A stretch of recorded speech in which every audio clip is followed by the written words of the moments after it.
What about Lance Lambert on Fox Business?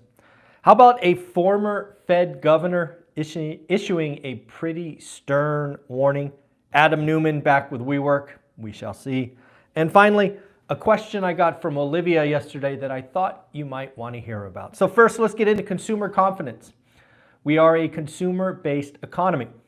The consumer drives the economy. Are we getting scared? Are we getting conservative? We've heard from folks like Lululemon and others that appears to be cutting back. But what is going on with consumer confidence?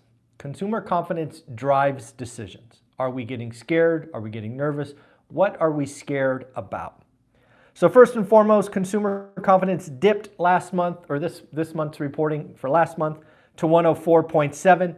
That should mean absolutely nothing to you. What we are looking for is the trend and the gap to expectations. That's what is important to you and I. Last month was 104.8, so a small dip. However, the consensus estimates by the experts was it would go significantly higher to 107. When you step back and look at the summary number and dig under the covers, there were two things that were interesting. One, the present situation, high stock markets, generally low unemployment. The present situation we are feeling really good about. Last was 147, right now was 151. So again, a big gap. We are feeling good right now. However, expectations 6 months out slipped to 73 from 76. So again, what this is telling me is a lot of us are getting nervous. Maybe you have heard about friends getting laid off. Maybe you have heard about whatever, but you're feeling okay today, but you are nervous about the future. Why is that important? Well, I think it was yesterday we talked about durable goods.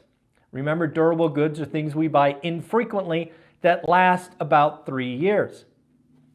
That would be something that we would pull back on. Also, I haven't seen yet, I think Carnival Cruise Line reports this morning, it might be after hours. It'll be interesting to see if we are pulling back not only on durable goods, but also experiences or vacations. Because again, remember, we saw during the pandemic a rush to buy stuff and then a pivot to buy experiences. So we got to figure out where we are in that cycle. But it is concerning, at least in my eyes, that we are getting less and less confident about the future. Something to watch. I don't know if you remember, but very, very far back, probably the beginning of this channel, we talked about a company called WeWork. WeWork ultimately went public and then ultimately went bust.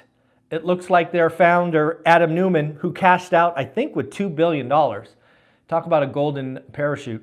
He is looking to potentially buy the company back for $500 million. I got to tell you, that's a cool trick. You run it up, you cash out, and you buy it for pennies. Don't know if that will happen. Don't know if he's got the capital. Don't know if he's put it somewhere else, but that would be a very, very neat trick. Cash out for $2 billion, buy it back, run it up, sell it again. Kind of an interesting strategy. So I've been thinking a lot about the Fed meeting. You've heard me say, and I even wore the swing and a miss. I was honest. I told you I thought the Fed made a mistake. I missed it. I've been thinking a lot about it. And these are 3 things that I'm thinking about. So let me know what you think. Why the Fed may have not been as aggressive as I thought. 1, the Fed knows with certainty that the job market is not as strong as the headline numbers talk about. Yes, Jerome Powell will parrot 3.9. He will talk about the JOLTS report, but he knows that that's just cover for what he sees as a weakening job market. Maybe.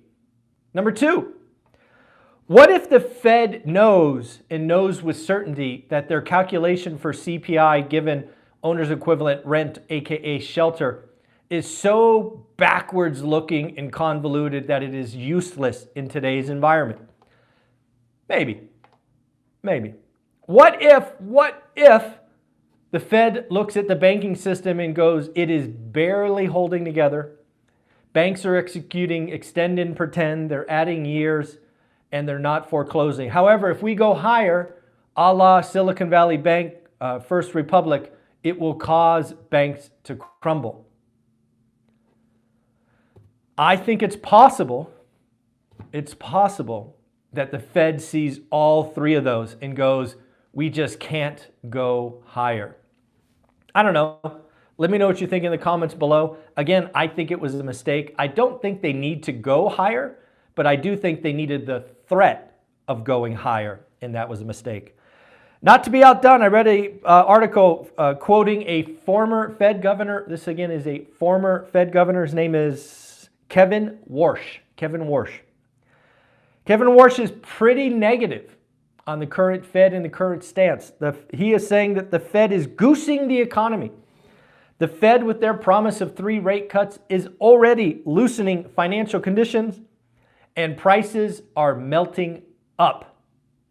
Shout out the Fed guy who came on this channel about 9 months ago and said we are going to have a crash up. I think it is fair to say that he was right. We need to get him back on the channel and talk about it because, again, I love that call. It was done early, and he has been proven right. I think his handle is Fed Guy 12. I don't remember. Joseph Wang. Give Joseph Wang a follow. Let him know we highlighted him, but he was right with the melt up. How about JP Morgan? JP Morgan's out saying, why the heck would the Fed cut? There's no reason for a Fed rate cut unless something breaks. It is certainly, again, I think looking more likely that we either have, as I said earlier, the Fed sees the whites of their eyes of a recession, right? Job market breaking the wrong way, inflation collapsing, or we're going to have no cuts. I think it is increasingly becoming obvious that no cuts is an option if the economy stays together. I don't know if you saw this, but when I did, all I could think about is inflation is a feature, not a bug. Folks, would it shock you? Seriously, would it shock you if you knew that the US dollar, what you and I hold in our pockets, has lost 25% of the purchasing power since 2020? I want you to think about that for a minute. Seriously, it's been less than 4 years. We've lost 25% of our purchasing power. So if you had $100,000 in the bank, it now buys $75,000. But remember, inflation is a feature and not a bug. So if you did the work and you did the things that we talk about on this channel and you bought assets, assets that cash flow, assets that have fixed rate 30-year debt, you should be smiling. You are doing okay. You are doing better than the average person. And if you happen to be in a position where you got 1 or 2 the last couple of years, you're doing quite well. So I thought that was pretty interesting. I don't know if you saw it, but when a friend of the channel is on public or on primetime TV, I like to shout him out. I saw a clip of Lambert, our Thursday guest and CEO of Resi Club. He was on Fox Business, little 3 or 4 minute segment talking about housing unaffordability. And he talked about the government looking for scapegoats and all of those things. And shout out Lance for just being honest like he always is.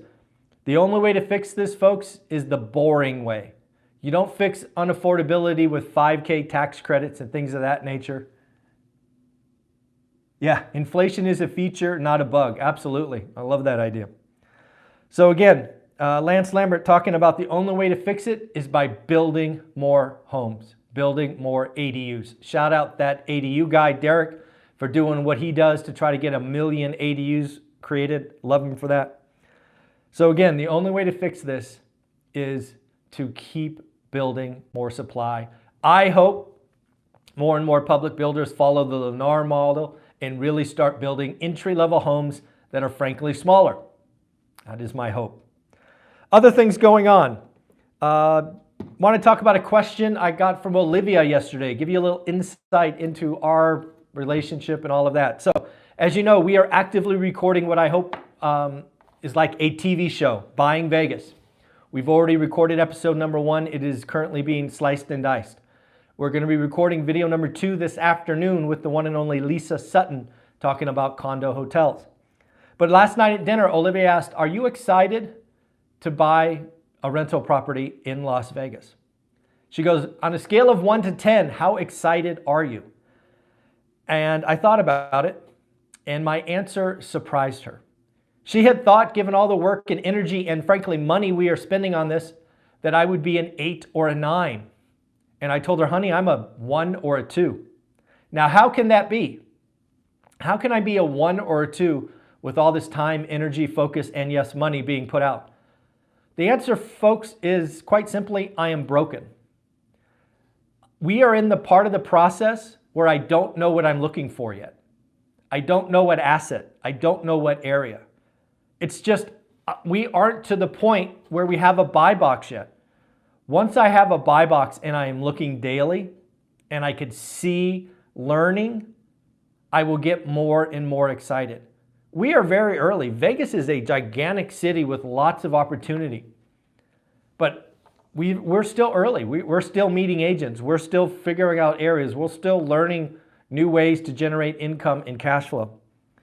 So as of right now, I stand by my 2, but that's because I know there's hard work ahead of me. I need to learn Vegas. I've been here 100 days. So again, I thought that was interesting. I try to be even keel. I don't try to come out hot, because if you come out hot like a shooting star, you're going to burn out and not be able to hold that energy. But if you can keep a good pace, keep doing the work that's in front of you, you will get to a point where you are excited. I thought that might be an interesting discussion. Last thing, I want to highlight a video that went out yesterday with Beth Traverso. Beth Traverso and I talked about a huge risk for new buyers. I see potentially big pain in front of first-time home buyers and new buyers that are not used to what's going on. Folks, buyers are going to have to sign a buyer's agency agreement. It may be called something different in your area.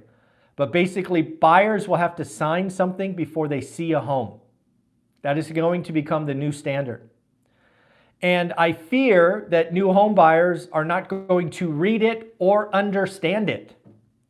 So as you will see during that conversation with Beth, there is a way where a new home buyer may have signed 3, 4, 5 of these, finally buy a home, and then owe a bunch of money. Because in theory, if you sign a document that you don't know, it could give that agent the right to represent you for up to 3 to 6 months. And if you don't read it and you don't control it down to a single house or whatever, a single day, you could get got. You could end up owing multiple agents commission. So again, don't know if it will happen. It's all being worked on now in the wash, but be careful. Be very, very careful. If you are signing a legal contract for representation that includes a clause that says you will be paid, the agent will be paid at closing, please understand what that document is and how it is controlled. Don't put yourself at risk of lawsuits or additional money or frankly, headaches that you don't need. Alrighty, folks, that is the daily financial news. We've got 123 amazing people with us this morning. Thank you for getting up early if you're on the West Coast. Thank you for being a part of this. Across the world, 123 folks, only 12 thumbs up, so that's a less than 10%. Hopefully we can get those thumbs up going. Again, remember folks, if you want to be a part of this amazing community, you want to do the work, you want to get a buy box, buy the course, How to Get Started One Rental at a Time for $3.99, and I will throw in the Vegas event for you. And yes, all-nighter hider, do the work. Do the work. Very cool, folks. Have a great day. Take care. Later.